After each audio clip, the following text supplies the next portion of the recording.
السلام عليكم ورحمة الله تعالى وبركاته. اليوم إن شاء الله راح نطرقوا إلى الورقة، ورقة الإجابة في الامتحان الرسمي. هذه لا دوبل فوي. نشوفوا كيفاش نملؤوا هذا الأعلى لو أو هذا هنايا باش التلميذ يتعلم كيفاش يملأ. هما كاين شحال من نوع. هذا ثاني نوع ثاني، ولكن يعني الدارج والشائع هو هذا النوع، راح يكون بلونين، أخضر وهذا اللون اللي جاي ماغ اللي جاي لونه بني.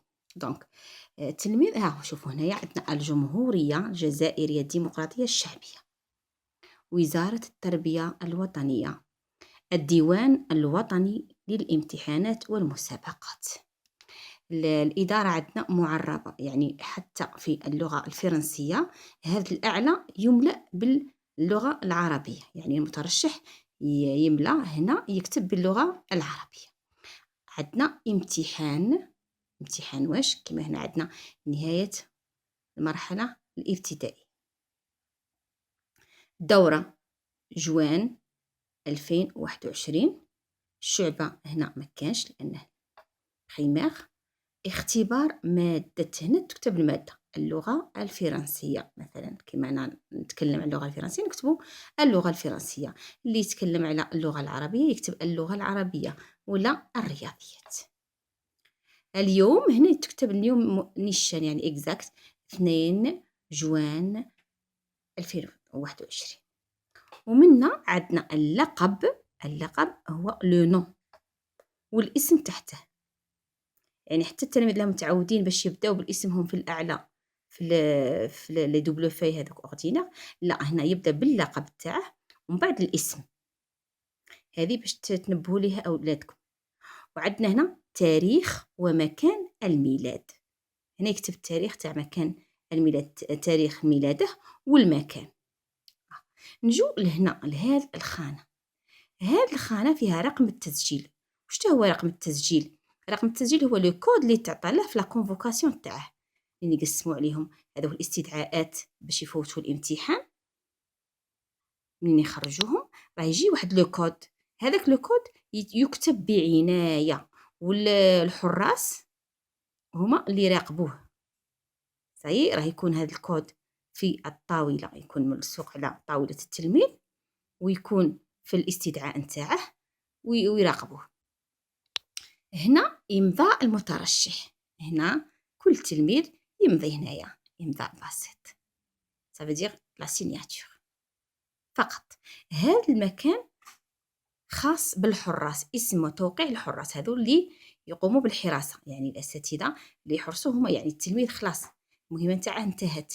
هذا الإطار وهذا التلميذ يخليه كيما هاك فارغ، هذا راه خاص بالاغفال. هذا واحد لي كود اللي يديروهم في الاداره خاطين واحد الارقام ثم باش كي يقلعوا. تشوفوا هذا المقص، هذا المقص هذا الاعلى تاع الورقه يقلعوه في الاداره، لاننا عندما نصحوا الاجابات ما نكونوش عارفين صاحب الاجابه شكون. دونك باش كي يقلعوهم هما في الاداره يستعملوهم يديروا ارقام سريه هنايا اللي بها يعرفوا بلي هذه الورقه صاحبها هذا. صحيح. وكاينة ملاحظة، لابد من ملء أعلى هذه الوثيقة ويمنع التوقيع في آخر ورقة الاختبار، يعني مش الواحد كي يجاوب ويكمل يمشي يدير توقيع ولا كل هذيك الأمور راها ممنوعة، يعني تعتبر غش. يعني ماذا به التلميذ يتفادى الأشياء اللي تحضر الورقة نتاعه. خلاص، ودوك نزيدو نشوفوا الملء نتاعها كيفاش يكون. هي امتحان نهاية المرحلة الابتدائية ولا امتحان شهادة التعليم الابتدائي. دوك نشوفوا الدورة واش راح تكون. دورة جوان 2021. الشعبة هنا مكانش. اختبار مادة اللغة الفرنسية. يوم هنا نكتبوا التاريخ، بما أنه الامتحان مقرر في 2 جوان 2021. راني كتبت هذا التاريخ 2 جوان 2021. في الجهة المقابلة هنا اللقب ça veut dire le nom de famille ça y est. الاسم يعني اسم التلميذ، هنا اللقب التلميذ وهنا اسمه يكتبه، وهنا يدير التاريخ ومكان الميلاد، يكون التاريخ صحيح. راهم قاع التلاميذ يعرفوا تاريخ ومكان الميلاد، وثاني راهم كاينين في لا كونفوكاسيون في الاستدعاء اللي راهم خارجين. خلاص يعني هذه هنا كل تلميذ يكتب اللقب تاعه، الاسم، التاريخ ومكان الميلاد، وما ينساش مكان الميلاد، يكتب التاريخ كاملا ويكتب الولاية اللي زاد فيها. هنا رقم التسجيل ثاني يكتبه بعناية، راه هذا الرقم شوية طويل، يكتبه بعناية ونقول له يعني بكل حذر، ما يقعدش هكا باش ما يخطأش فيه. وهنا إمضاء المترشح، هنا إنسانية التلميذ يعني سيناتور بسيطة تاع التلاميذ، هذا مكان فقط. هذا اللي يقوم به التلميذ. قلت لكم باللي هذا الإطار وهذا الإطار يترك فارغ أبيض كيما هذا.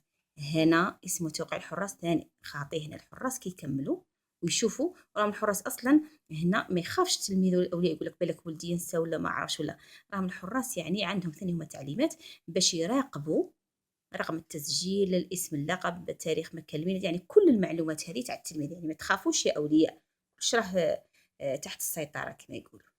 هنا اختبار مادة، يعاود يكتب اللغة الفرنسية، هنا يكتبها. هنا هذا رانا في الجزء نتاع الإجابة، دوك رانا كملنا الجزء الأعلى اللي رايحين يقصوه، وهنا دوك رانا دخلنا في الجزء تاع الإجابة. ها هما ناس الدور.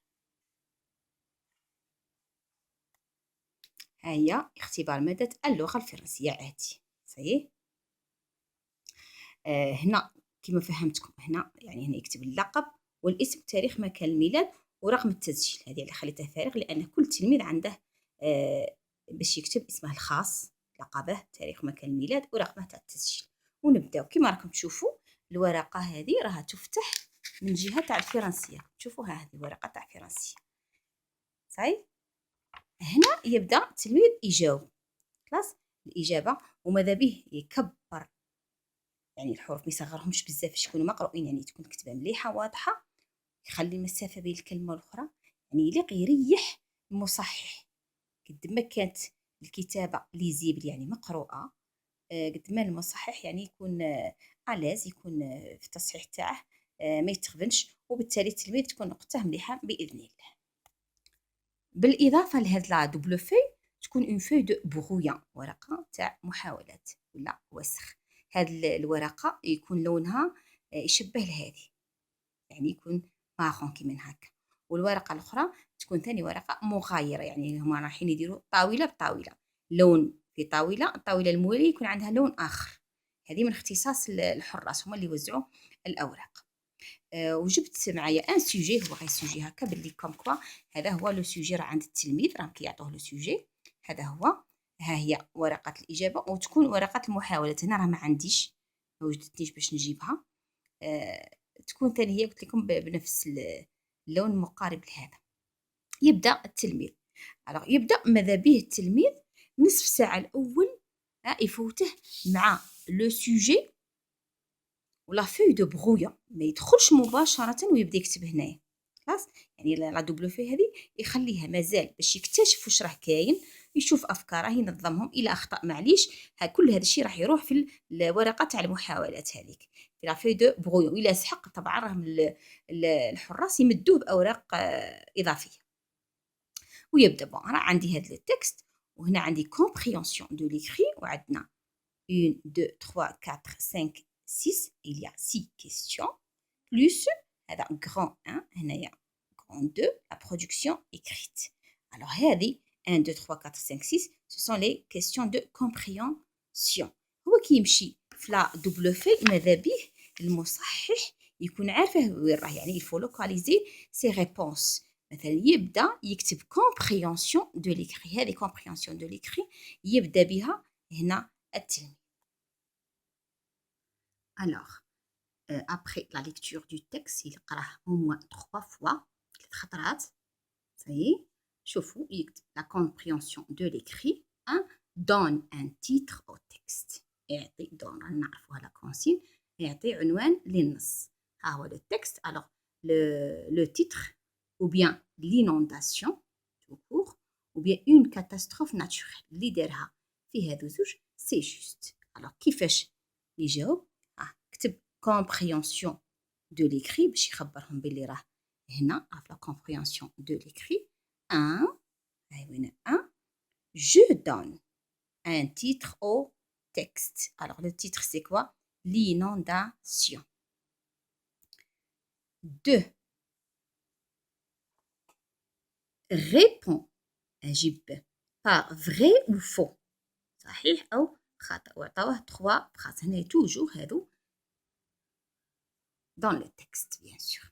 donc هنايا ها هما je réponds par vrai ou faux. toujours يليق l'élève يكون واضح في les réponses تاعو. alors l'inondation est une catastrophe naturelle. راها باينه صاير déjà dans le texte. alors vrai. pendant l'inondation je sors de la maison. je sors. donc c'est faux. الله أكبر.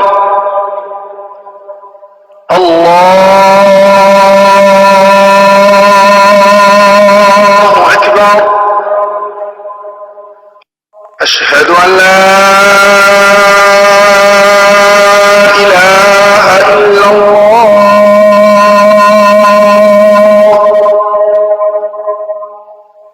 أشهد أن لا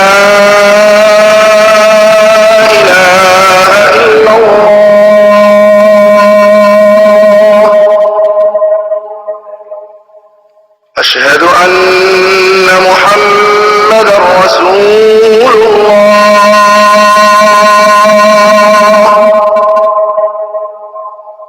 أشهد أن محمدا رسول الله.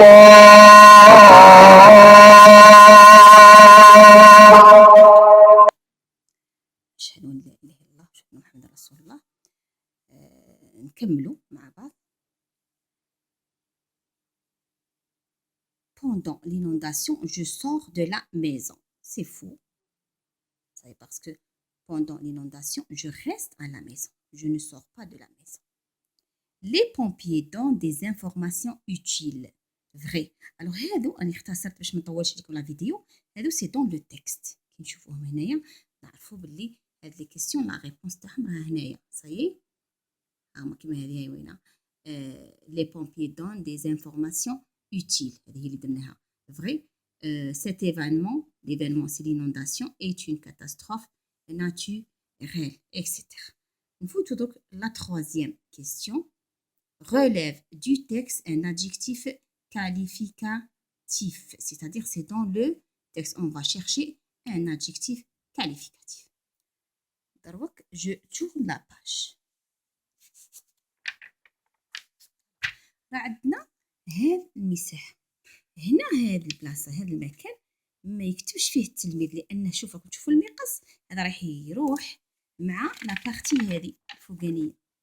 دونك هنايا الإجابة ما لازمش التلميذ يكتب هنا. صحيح.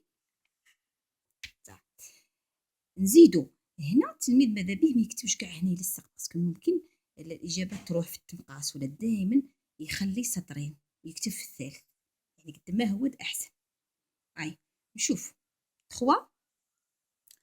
relève du texte un adjectif qualificatif. relève استخرج بالنص un adjectif qualificatif. هاي وين 3 je relève du texte un adjectif qualificatif. راه كاين plusieurs adjectifs هنايا في لو تكست كنجو نشوفو. regardez عندنا forte. oui alors forte c'est un adjectif qualificatif. catastrophe naturelle. naturelle c'est un adjectif qualificatif. des informations utiles. utile c'est un adjectif qualificatif. c'est-à-dire il faut choisir un seul adjectif parmi les adjectifs. ça y est. donc là par exemple j'ai choisi naturel. 4. écris au singulier la phrase suivante. une phrase on va l'écrire au singulier. les pompiers donnent des informations utiles. بداو لينا bleu. Donc هنا واش يدير التلميذ؟ j'écris au singulier le pompier. هنا راهم عندنا avec s, هنا j'enlève le s. donne avec e parce que le pompier ou bien il. هنا une information utile. هذه c'est facultatif. ينجم يخليها des informations utiles normales parce que le singulier s'applique juste les deux, mais de préférence كلشي يديره au singulier puisque مخلينها فارغ. ça y est باش الحيطه يعني في الاثنين مقبولين ولكن الاكثر قبولا هي هذه. ça y est نروحوا 5. complète la phrase suivante avec il faut ou il ne faut pas. هنا ما يقعدش التلميذ يقول له بلي لا ما درناش هذه وهذه في بروجي 4. نو هذه راها جايه دي كونسين هنا راكم تشوفوهم des mesures de sécurité. Alors pendant une inondation il faut ou bien il ne faut pas couper l'électricité. donc هذه نشوفوها dans le texte. ça y est alors شوفوا هنايا il faut couper l'électricité suite à une inondation. Donc, suite à une inondation, ça veut dire pendant et après l'inondation. Ça y est, il faut couper l'électricité. Ça y est, et il ne faut pas rester au bord des rivières. Donc, il faut couper l'électricité. Donc, pendant une inondation, il faut couper l'électricité. Numéro 6, écris le verbe souligné au futur. C'est la conjugaison. Les pompiers donnent, regardez, c'est le verbe donner au présent de l'indicatif, ENT, des informations utiles.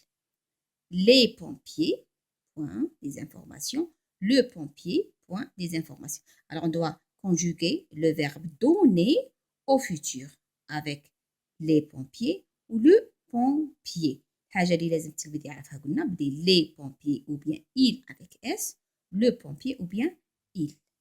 Alors نشوفوا la réponse كيفاش تكون. ها هي 6. J'écris le verbe souligné au futur. Les pompiers donnent des informations. هذه اللي راهم عطاوها لنا. ها هي.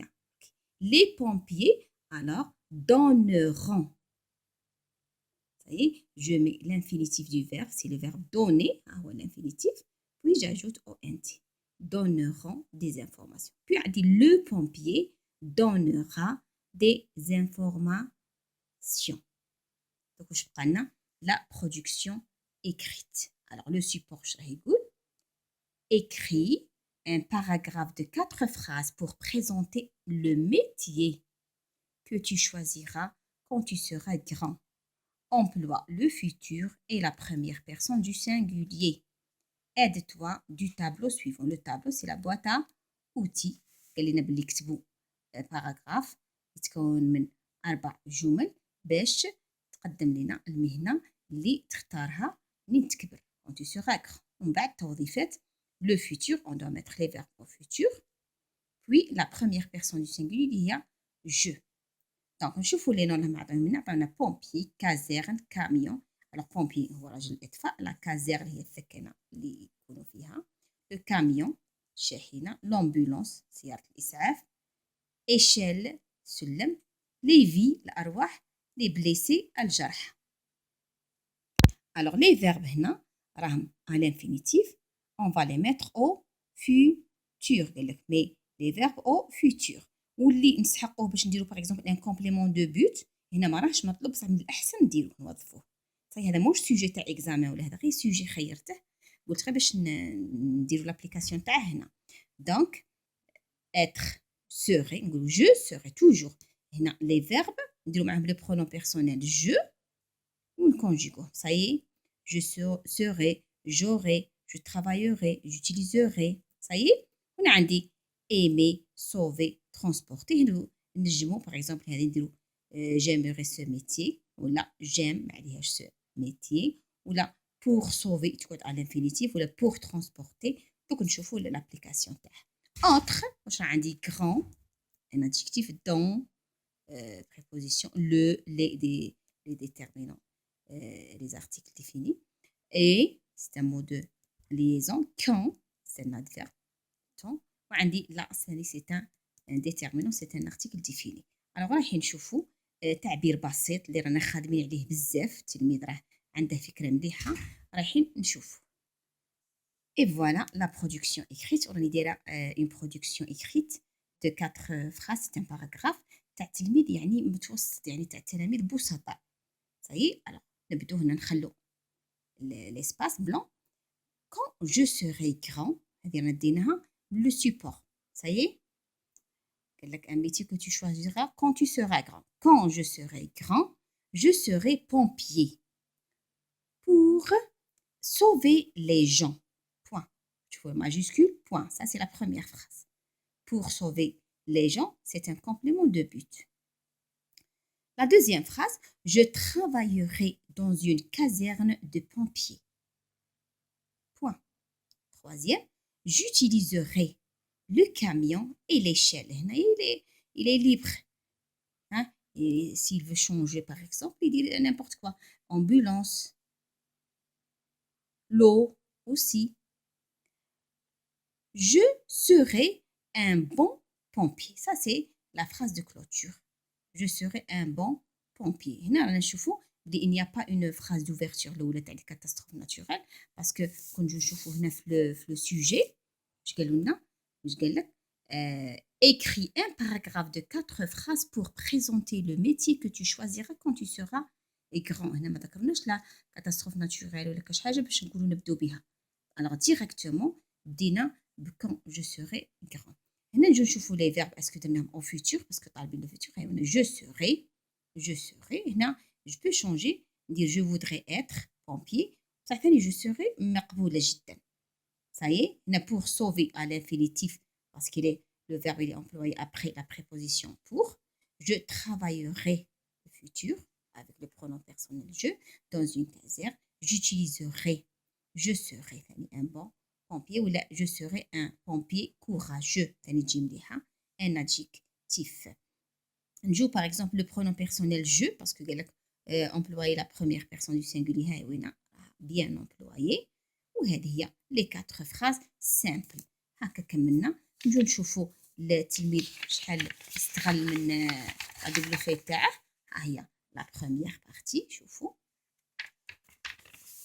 puis يقلب كيما هكا. ها هي la deuxième page شوفوا صفحة 2 ومن بعد جا هنايا ثاني لا troisième page. ça veut dire اللي يقدم بعد بين الكلمات نظمهم يتحصل على نقطة أحسن. ولا دوبلو فيركم تشوفوا تبارك الله شحالها كبيرة مازال راه باقي. دونك من الأحسن أن التلميذ يستغلها أحسن استغلال. هذه هي. نتمنى إن شاء الله نكون كفيت ووفيت. وسمحوا لي أني لم أتحصل على ورقة المحاولات هذيك الورقة تاع البغويون كانت هي كنا نديرو ليشان كيفاش يستعمل لو بغويون ومن بعد يستعمل لو بروبر. ان شاء الله ربي ينجح التلاميذ جميعا جميع ابنائنا. والسلام عليكم ورحمه الله تعالى وبركاته.